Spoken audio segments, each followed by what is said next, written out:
सामने बैठे नन्हे मुन्ने बच्चों, ये बड़े गर्व की बात है कि आप लोग बड़े उत्साह के साथ इस कार्यक्रम को संचालन भी कर रहे हैं और सभी को सम्मानित भी कर रहे हैं। देखिए, शिक्षक दिवस 5 सितंबर 1962 से मनाया गया।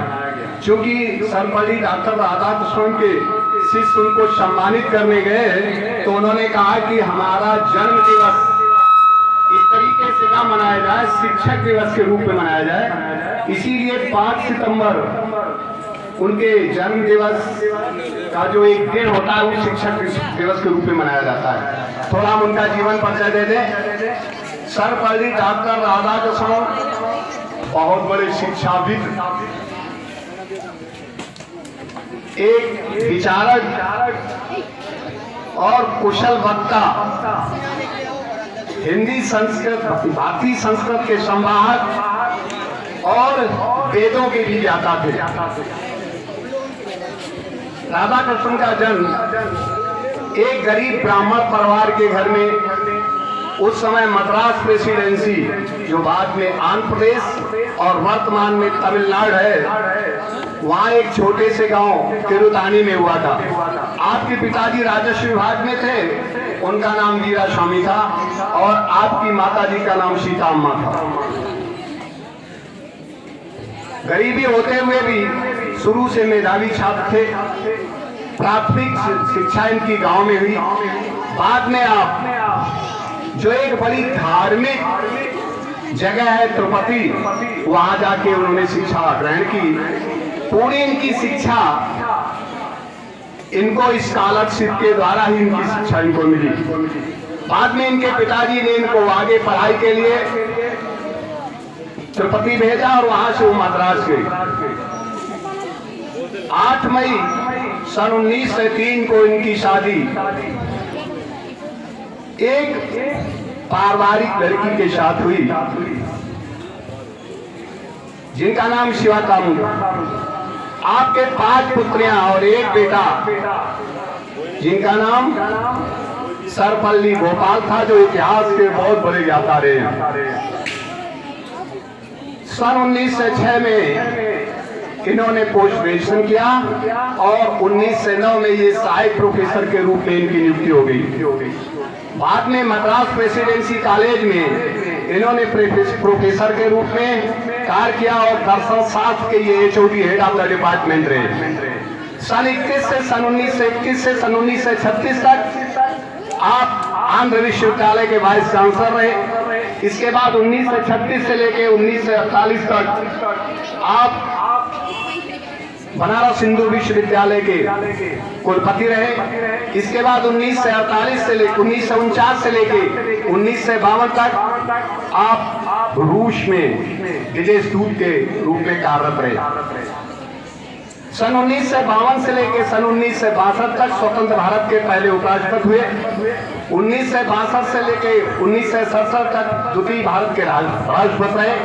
एक और बात बता दें, सर्वपल्ली डॉक्टर राधाकृष्णन को उस समय राष्ट्रपति का जो वेतन था भारत का 10,000 रुपए था और उसमें से वो 2,500 रुपए वेतन लेते थे, से राष्ट्र सुरक्षा निधि में वो जमा कर देते थे। लोगों का नाम ऐसे नहीं होता है। लोगों का नाम कभी होता है जब त्याग करते, जबकि गरीब घर से थे लेकिन उनकी मनोभावना देखो। व्यक्ति के अंदर जब तक राष्ट्रीयता की भावना नहीं होगी, उच्च सोच नहीं होगी, कभी भी उसका नाम नहीं हो सकता। अपने जीवन में उन्होंने लोगों को ये शिक्षा दी। शिक्षक का काम केवल शिक्षा देना नहीं है। हमेशा राधाकृष्णन जी 10 मिनट क्लास में लेट जाते थे और जल्दी आते थे। उनका कहना था ज्यादा देर पढ़ाना नहीं, ज्यादा अच्छा पढ़ाना, और बच्चे को इसलिए ऐसा पढ़ाया जाए कि उसके अंदर जो शिक्षा है उसके साथ सामाजिक ज्ञान, धार्मिक ज्ञान, नैतिक उत्थान, मानवता, ये चीजें बताना नितांत आवश्यक। एक और उनका पढ़ाने का तरीका था, वो ऐसे सब्जेक्ट रखते थे, पहले हंसाते थे, इसके बाद पढ़ाते थे। उनका कहना था व्यक्ति के मस्तिष्क में, छात्रों के मस्तिष्क में किसी चीज को ठूसना नहीं है, जबरदस्ती नहीं करना है। उनके अंदर ऐसी चीज प्रफुल्लित करना, ऐसी चीज प्रेस करना है जो प्रफुल्लित करके ऐसी निकले जो एक बहुत प्रकाश पुंज के रूप में हो। उन्होंने राजनीतिक व्यक्ति तो नहीं थे, लेकिन उनकी प्रतिभा को देखते हुए हमारे प्रथम प्रधानमंत्री पंडित जवाहरलाल नेहरू ने उन्होंने संविधान निर्मात्री सभा का मेंबर बनाया था। ये सुन के सब लोग दंग रहे। बहुत देश में ही नहीं, विदेश में उनको बहुत सी मानद उपाधियां मिली। उन्होंने बहुत सी किताबें लिखी, वेदों के तरफ, वेद और उपनिषद की तरफ। उन्होंने बताया था वेद केवल पढ़ने की चीज नहीं है, वेद से सामाजिक, कानूनी, नैतिक उत्थान के लिए वेदों का ज्ञान नितांत आवश्यक है। उन्होंने भारतीय संस्कृति को देश में नहीं वरन विदेश में ये बताया कि हमारी जो संस्कृति है सर्वधर्म समभाव की दृष्टिकोण से है। ऐसे महान व्यक्तित्व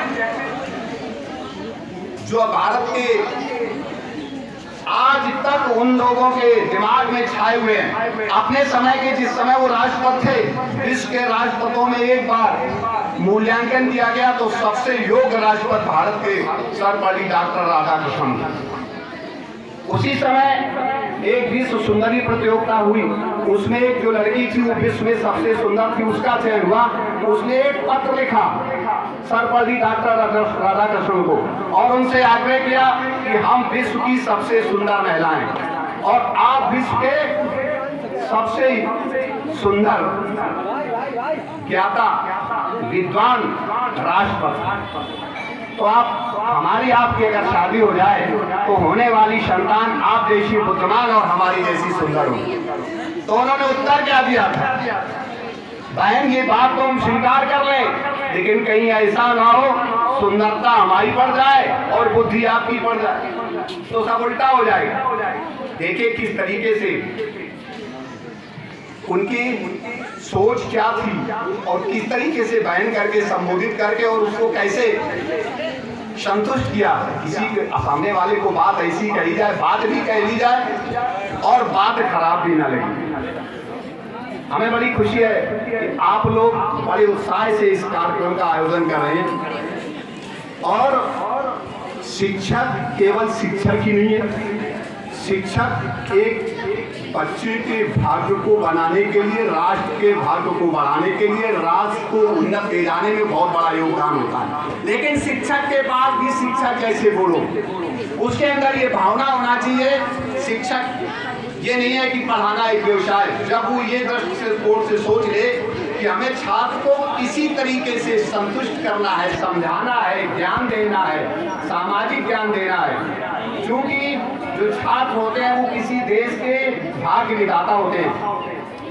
इन्हीं सोचों को रखते हुए सर्वपल्ली डॉक्टर राधाकृष्णन ने शिक्षा पे विशेष जोर दिया। उन्होंने कहा था कि किताबों के द्वारा अध्ययन करके हम समाज में नए परिवर्तन, नई चीजें, नई सोच ला सकते हैं। ये बहुत जरूरी है। सन 1967 में राष्ट्रपति के पद से हटने के बाद इन्होंने कहा हम राजनीति में नहीं रहेंगे। सर्वपल्ली डॉक्टर राधाकृष्णन को सन 1954 में भारत के सबसे बड़े सम्मान से नवाजा गया, भारत रत्न से। वो प्रथम राष्ट्रपति डॉक्टर राजेंद्र प्रसाद ने उनको इसके लिए चुना और उनको सम्मानित किया। काफी लंबी बीमारी के बाद 17 अप्रैल सन 1975 को इस शिक्षाविद, महान देशभक्त, एक राजनीतिक कुशल प्रशासक का एक ईश्वर अस्त हो गया, जिसको हम बड़े सम्मान के साथ और श्रद्धा के साथ उनके जन्म को हम 5 सितंबर को शिक्षक दिवस के रूप में मनाते हैं।